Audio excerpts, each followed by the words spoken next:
Vamos falar um pouquinho sobre gráfico de linhas, tá bom? Mas antes da gente falar sobre gráfico de linhas, vamos falar um pouco sobre gráfico. Os gráficos, eles são utilizados frequentemente pelos meios de comunicação. Então, por exemplo, nos jornais, direto a gente vê gráficos, por exemplo, nas eleições, a gente vê gráficos eleitorais. Então, os meios de comunicação estão sempre fazendo uso de gráficos, tá? Então, na estatística, a principal função de um gráfico é apresentar os dados de uma pesquisa. Para que esses gráficos eles sejam interpretados de uma maneira correta, a representação dele deve ser simples, clara e também deve conter informações que sejam verdadeiras, tá? Então, todos os gráficos eles devem conter o título do eixo horizontal, que é o eixo das abscissas, o eixo vertical, o título no eixo vertical, que é o eixo das ordenadas, deve conter também a legenda e a fonte dos dados dessa pesquisa, tá? No gráfico de linhas, ele é indicado quando uma das variáveis representa o tempo. E a gente pretende o quê? Revelar o movimento dos dados ao longo do tempo, tá?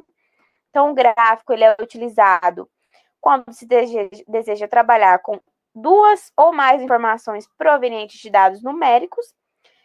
Os gráficos de linhas eles são compostos por dois eixos, que um é o vertical e o outro horizontal, e por uma ou mais linhas que mostram a variação, que é a medida ou quantidade numérica, tá? Dos dados na pesquisa realizada.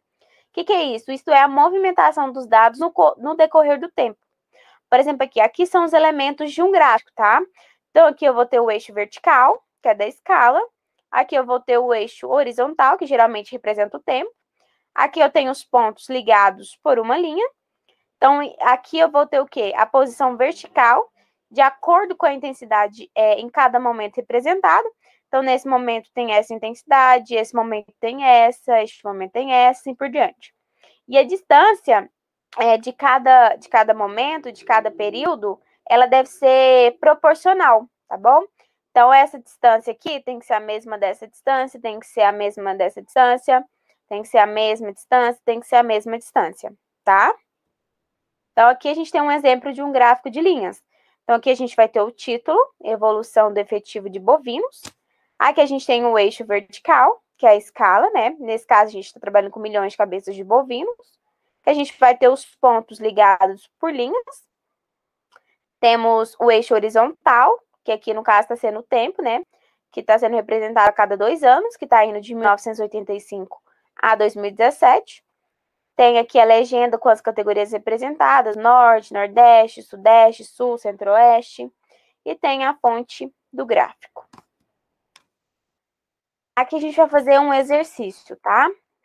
Utilizando o gráfico de linhas.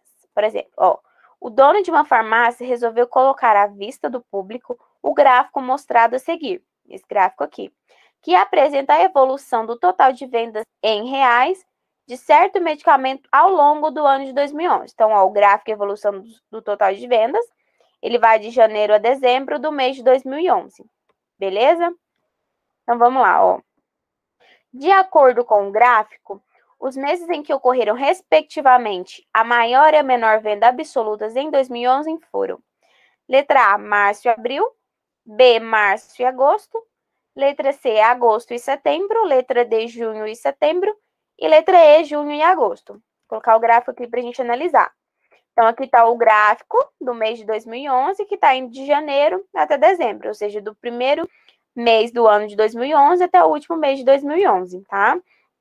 Então, nesse primeiro ponto aqui, a gente tem o total de vendas no mês de janeiro. Nesse outro ponto, o total de vendas do mês de fevereiro.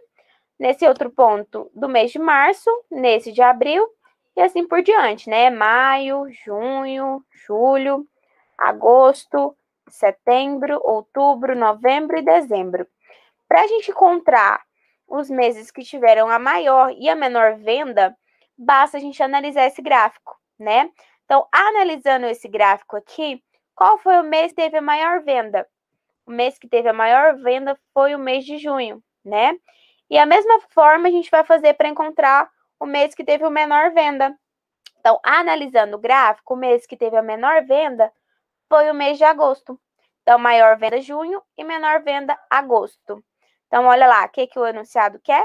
De acordo com o gráfico, os meses que ocorreram respectivamente a maior e a menor venda absoluta em 2011 foram o quê? Junho e agosto. Então, a nossa opção correta é a letra E, tá?